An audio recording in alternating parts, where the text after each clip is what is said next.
Topic चल रहा था विभिन्न विन्यासों के ट्रांजिस्टर प्रवर्धक परिपथ तथा उनका विश्लेषण। फर्स्ट पार्ट हमने उसका देख लिया था, उभयनिष्ठ उत्सर्जक ट्रांजिस्टर प्रवर्धक कल के वीडियो में। आज हम पढ़ेंगे उभयनिष्ठ आधार ट्रांजिस्टर प्रवर्धक और उभयनिष्ठ संग्राहक ट्रांजिस्टर प्रवर्धक।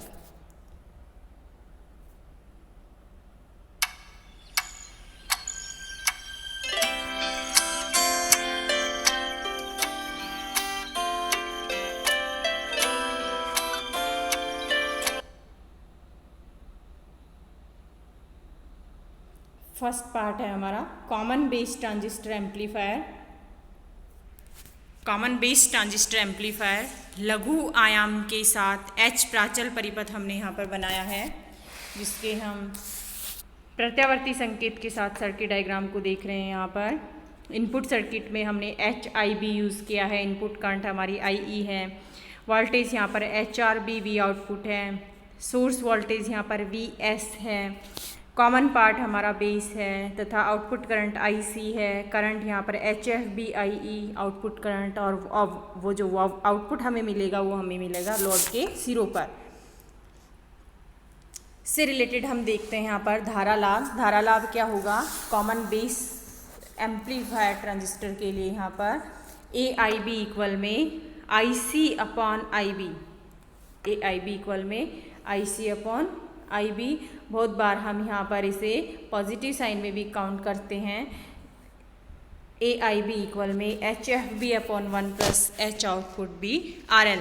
मेथड वही होगा जो नोटेशंस हमने या जो इक्वेशंस हमने यूज़ करके इसमें बनाया था, कॉमन एमीटर में ये फॉर्मूले प्राप्त किए थे, वही मेथड होगा। नेक्स्ट हमारा टॉपिक होगा input resistance RIB। RIB equal में V इनपुट अपॉन में IB। V इनपुट हम जो हमारा इनपुट सर्किट है उससे हम इक्वेशंस लिख सकते हैं V इनपुट की। V इनपुट इक्वल में HIB IE plus HRB V output.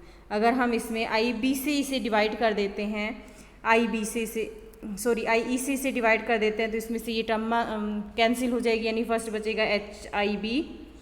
Second हम देखते हैं कि सेकंड टर्म में यहाँ पर है हमारे पास V आउटपुट, जो कि V आउटपुट इक्वल होता है minus ICRL। IC upon IB जो है वो हमारा करंट गेन है, यानी वो कन्वर्ट हो जाएगा AIBRL। नेक्स्ट हम यहाँ पर इसी इक्वेशन में AIB की वैल्यू यूज़ कर लेंगे, HFB upon 1 plus H output B RL। जैसे हम इसकी वैल्यू यूज़ करेंगे तो RIB इक्वल में हमें फाइंड होगा HIB minus HRB HFB upon 1 plus HOB RL dot RL। चूँकि हम यहाँ देख रहे हैं कि जो हमारा जो फंक्शन है वो किस पर डिपेंड कर रहा है, RL पर, या RIB function of RL। Next हम देखेंगे वोल्टेज गेन फाइंड करने के लिए हमें चाहिए V output upon V input का ratio. V output upon V input का रेशियो, चूँकि हम देखते हैं कि V output upon V input equal में बराबर होता है AIRL अपॉन RI। ये हम दो डेरिवेशन पहले कर चुके हैं, सेम वही मेथड हम यहाँ पर अप्लाई कर रहे हैं। AIB RL अपॉन RIB, यानी इस इक्वेशन में अगर हम R इनपुट बेस के लिए, कॉमन बेस के लिए, तथा करंट गेन कॉमन बेस के लिए इसमें पुट कर देते हैं दोनों की वैल्यूज़ और सोल्व करते हैं तो हमें मिलता है AVB equal minus HFB RL upon HIB plus delta H RL। Voltage gain हमारा ये होगा, जहाँ पर डेल्टा H इक्वल में है, डेल्टा H इक्वल में HIB, डेल्टा H इक्वल में HIB HOB minus HFB HRB। ये हमारा डेल्टा H है। डिटर्मिनेंट के इक्वल भी हम इसे लिख सकते हैं। नेक्स्ट हम देखते हैं निर्गम प्रतिरोध, आउटपुट रेजिस्टेंस या output impedance. R output B equal में V आउटपुट अपॉन में IC। आर आउटपुट प्राप्त करने के लिए हमें कंडीशंस अप्लाई करनी चाहिए कि वी इनपुट क्या होना चाहिए वहाँ पर 0 तथा आर एल को हम वी आउटपुट से सब्स्टिट्यूट कर दें तो हम वहाँ पर आर आउटपुट की वैल्यू फाइंड कर सकते हैं। हम यहाँ पर जो डेरिवेशन है वो आर एस को कैलकुलेशन में लेकर फाइंड करना चाह रहे हैं, R S plus H I B upon R S H O B plus delta H. अगर हम इस इक्वेशन में आर एस को नेग्लेक्ट मान लें तो ये आर ओ बी इक्वल में होगा H I B upon delta H. Simplified model हम यहाँ पर फाइंड कर सकते हैं। इसका सिंप्लीफाइड मॉडल के लिए हमें कंडीशन याद रहनी चाहिए कि जो H R B V output है, एच आर बी और एच ओ बी ये दोनों टर्म्स नेग्लेक्ट लेते हुए इन दोनों को हम हटा देंगे। यहाँ पर हम एच आर बी यूज़ करते हैं और यहाँ पर हम यूज़ करते हैं एच आउटपुट इसके पैरेलल में। उन दोनों को नेग्लेक्ट मानते हुए हम यहाँ पर सिंप्लीफाइड मॉडल तैयार कर लेते हैं, यानी एच आर बी और एच ओ बी यहाँ पर क्या है, नेग्लेक्ट हैं। नेक्स्ट हम देखेंगे इसका ट्रांस कंडक्टेंस मॉडल, अंतराचालकता प्रारूप। अंतराचालकता प्रारूप प्राप्त करने के लिए हम यहाँ देखते हैं कि जो अंतराचालकता है GM इक्वल में होगा IC upon VEB, IC upon VEB। और से हम ऐसे भी लिख सकते हैं IC अपॉन VBE। चूँकि हमने यहाँ E और B को ट्रांसफ़र किया इसलिए हम यहाँ नेगेटिव साइन यूज़ में लेंगे और ये होगा GM B के लिए था, B के लिए है। अगर हम नेगेटिव साइन के साथ इसे लेते हैं तो ये कन्वर्ट हो जाएगा GME में। GMB को हम GME में नेगेटिव साइन के साथ लिख सकते हैं। नेक्स्ट हम देखते हैं इसमें यानी -GMVEB, -GMVEB के साथ हम इसे लिख सकते हैं। आउटपुट वही हमें लोड के सिरों पर प्राप्त होता है तथा हम इस सर्किट डायग्राम को यूज़ में लेते हुए यहाँ पर voltage gain, current gain, input resistance और आउटपुट रेजिस्टेंस फाइंड कर सकते हैं, जैसा कि हमने कॉमन एमीटर के लिए फाइंड किया था। चूँकि HO 10⁻³ महो की कोटि का होता है और आर आउटपुट 10�6 कोटि का होता है, यानी हम यहाँ पर देख रहे हैं कि जो आउटपुट रेजिस्टेंस है वो बहुत ज़्यादा होता है इनपुट की तुलना में। अतः हम क्या कह सकते हैं कि इसका जो यूज़ है वो कम आंतरिक प्रतिरोध के सोर्स और उच्च प्रतिरोध के लोड के मैचिंग के लिए और वोल्टेज नॉन इन्वर्टिंग एम्पलीफायर में इसका यूज होता है। नेक्स्ट जो टॉपिक है वो होगा हमारा कॉमन कलेक्टर कॉन्फ़िगरेशन। एम्पलीफायर के लिए हम पढ़ रहे हैं इसे। कॉमन कलेक्टर कॉन्फ़िगरेशन एम्पलीफायर जो है वो एमीटर फॉलोवर भी कहलाता है, क्योंकि जो वोल्टेज है वो इनपुट की अनुगामी होती है। वोल्टेज जो है वो किसकी अनुगामी होती है, इनपुट की अनुगामी होती है, जिसमें हम यहाँ पर देख रहे हैं इसका अंतराचालकता तथा सिंप्लीफाइड मॉडल दोनों ही एक साथ हमने यूज़ कर लिए। यहाँ पर हम देख रहे हैं जो लोड है वो ग्राउंडेड तथा एमीटर के मध्य लगा होता है तथा इनपुट सिग्नल के लिए यहाँ पर संग्राहक भू संपर्कित होता है। संग्राहक को भी हम क्या कर देते हैं, यहाँ पर भू संपर्कित कर देते हैं या ग्राउंडेड कर देते हैं। आधार B और उत्सर्जक E के मध्य जो रेजिस्टेंस HI ही होता है। इनपुट करंट IB है, आउटपुट करंट यहाँ पर IC है। संग्राहक परिपथ में संग्राहक व उत्सर्जक के मध्य धारा जनित्र HFEIB।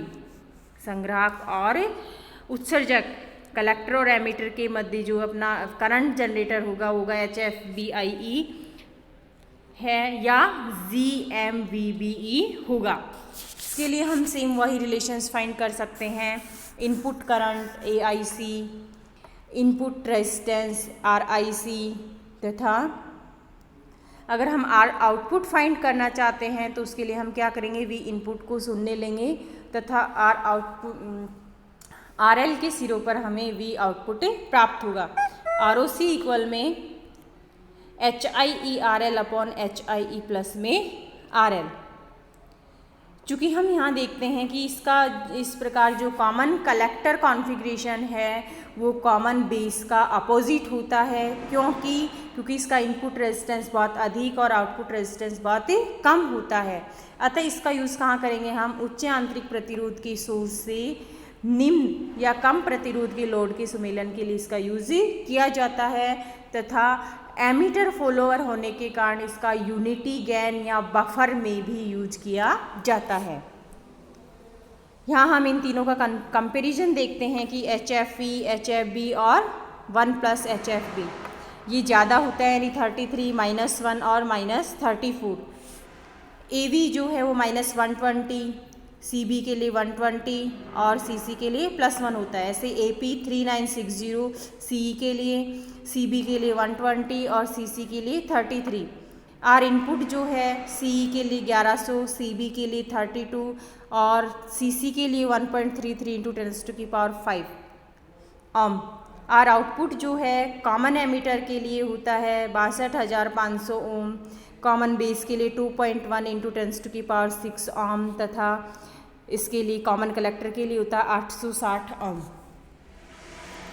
या हम इन तीनों का ऐसे भी कंपैरिजन देख सकते हैं कि धारा लाभ कॉमन एमीटर में बहुत ज़्यादा होता है, कॉमन बेस में थोड़ा कम होता है तथा कॉमन कलेक्टर में भी बहुत ही ज़्यादा होता है। वोल्टेज गेन जो है बहुत अधिक होता है कॉमन एमीटर में, कॉमन बेस में भी बहुत अधिक होता है, लेकिन कॉमन कलेक्टर में यह कम होता है।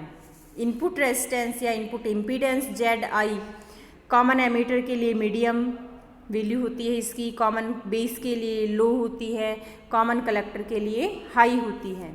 ऐसे ही आउटपुट रेजिस्टेंस जो है या आउटपुट इम्पीडेंस है वो मीडियम होता है कॉमन एमीटर के लिए, कॉमन बेस के लिए हाई होता है, कॉमन कलेक्टर के लिए लो होता है। उपयोग की बात हम यहाँ पर करें तो उपयोग के बारे में हम यहाँ देखना चाह रहे हैं कि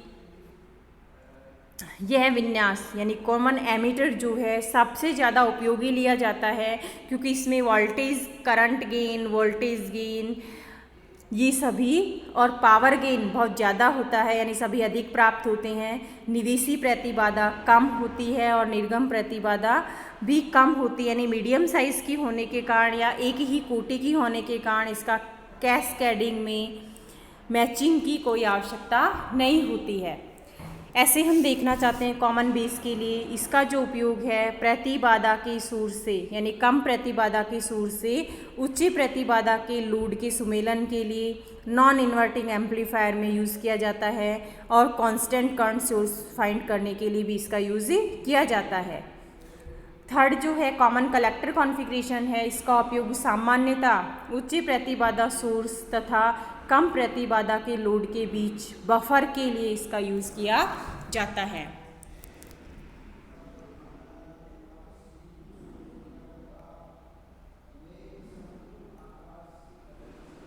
थैंक यू।